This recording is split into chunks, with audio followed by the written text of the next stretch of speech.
I didn't know who the director of this movie was, and then I realized it was Lee Hae-young. When Dokjeon came out, my impression was that Lee was not front and center at all. Director Lee is quite a celebrity. She became successful as a director and then went on the air, but she didn't do much work as a director after that. I remember she hosted a movie program on EBS and participated in several shows. He is very good at speaking, so he was active based on that, but it was hard to see his works.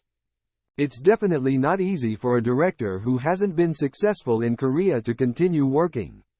However, although the movie has shown topicality, the content of the movie is completely unexpected. When you think about the image of director Lee Hae-young's usual broadcast, that's why it doesn't seem to be in the forefront. The movie is a very non-stop movie. This trend seems to be a characteristic of recent Korean movies. It pushes forward without a break and keeps the audience on their toes. In that sense, it was a bit disappointing. I can't say that the movie is very entertaining, but it's not boring. As with anything, pacing is important.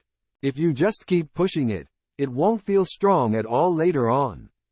You have to flirt with something weak to show something strong. The movie was a bit tiring because the music, the acting, and the content kept coming out strong. However, as I use the expression that I was not bored, the content is presented to the audience in a full way. The important thing in this movie is Mr. Lee. It's a movie that tracks down who this teacher is. The various episodes along the way are the real meat of the movie, though I'm sure most of the audience, like me, had already guessed who he was. As soon as the movie starts, a huge building explodes.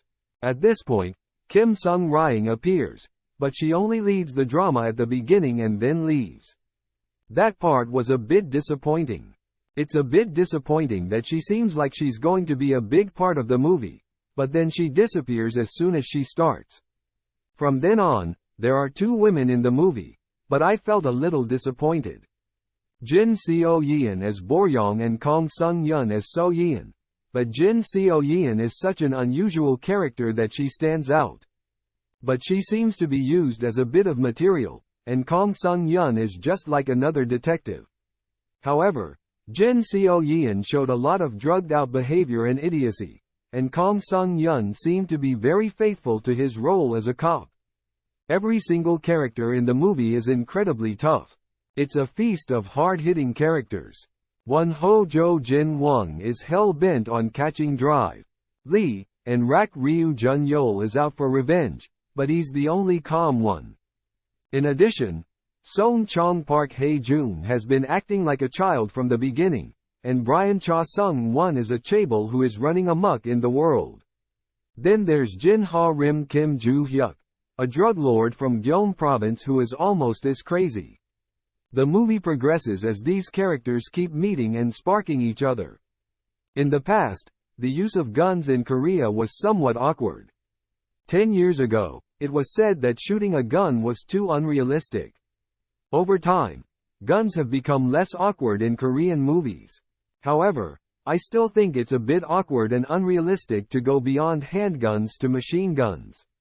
It's good to have fun in a movie, but I want it to be more realistic. Moreover, Jin Ha-rim, who is from Gyeong province, is too inhumane. It's also a bit incomprehensible that she would come to Korea, not China, and act like that.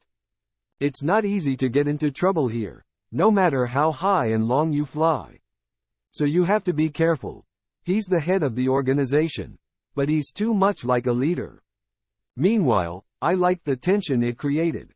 It's curious that this is a special appearance when it's probably his last work.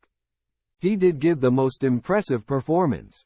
Cho Jin-won and Ryu Jun-yeol are actually the main characters that carry the movie.